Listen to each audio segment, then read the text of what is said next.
10 दिसंबर 2024 को lieutenant general retired Faiz Hamid के खिलाफ बाज़ाब्ता तौर पर चार्जशीट किया गया। चार्जशीट में उन पर सियासी मुदाखलत, अपने हलफ की खिलाफ वर्जी समेत हुकूमत के साथ मुआहदों से मुतल्लिक इल्ज़ामात आयद किए गए। इसके अलावा भी उन पर कुछ इल्ज़ामात लगे हैं जो सुप्रीम कोर्ट तक भी पहुंचे। उन पर फैज़ाबाद धरने में मुलव्विस होने का इल्ज़ाम भी लगा। 27 नवंबर 2017 को उस वक्त की हुकूमत और तहरीके लब्बाइक पाकिस्तान के दरमियान मुआहदे के आखिर में बविसातत मेजर जनरल फैज हमीद लिखा गया था, यानी वो इस मुआहदे के गारंटर थे।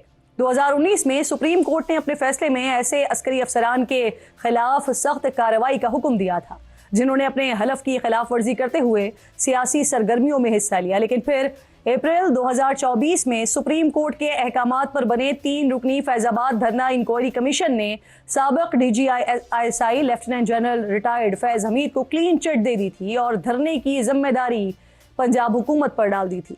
दिलचस्प बात यहाँ पर यह भी है कि उस वक्त पंजाब के वजीर आला शहबाज शरीफ थे और उन्हीं की हुकूमत में बनने वाले कमीशन ने यह रिपोर्ट मुरतब की।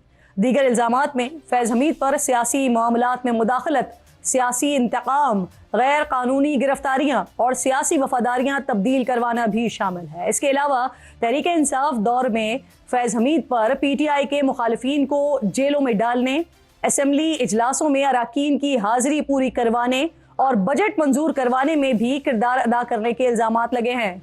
इस्लामाबाद हाई कोर्ट के साबिक जज शौकत अजीज सिद्दीकी ने भी 2017 और 18 में फैज हमीद पर मुदाखलत के इल्ज़ामात आयद किए थे। माजी करीब में नून लीग के कायद वजीर आला पंजाब मरियम नवाज कई सियासी रहनुमा फैज हमीद पर सियासत में मुदाखलत के इल्ज़ामात आयद करते रहे हैं।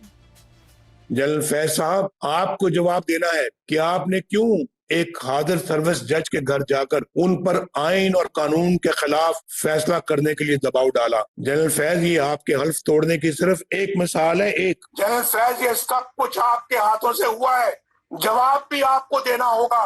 जवाब दो पनामा बेंच बनाने वाले जनरल रिटायर्ड फैज हमीद, जवाब दो। जनरल फैज धमकाता था, डराता था जजेस को, उनकी वीडियोस दिखाता था और अपनी मनपसंद फैसले लेता था। वो तब भी सहूलतकार था, वो आज भी सहूलतकार है। दूसरी तरफ 9 मई के हवाले से नून लीग क़यादत और दीगर सियासतदानों की तरफ से भी जनरल फैज हमीद पर इल्ज़ामात आयद किए जाते रहे हैं।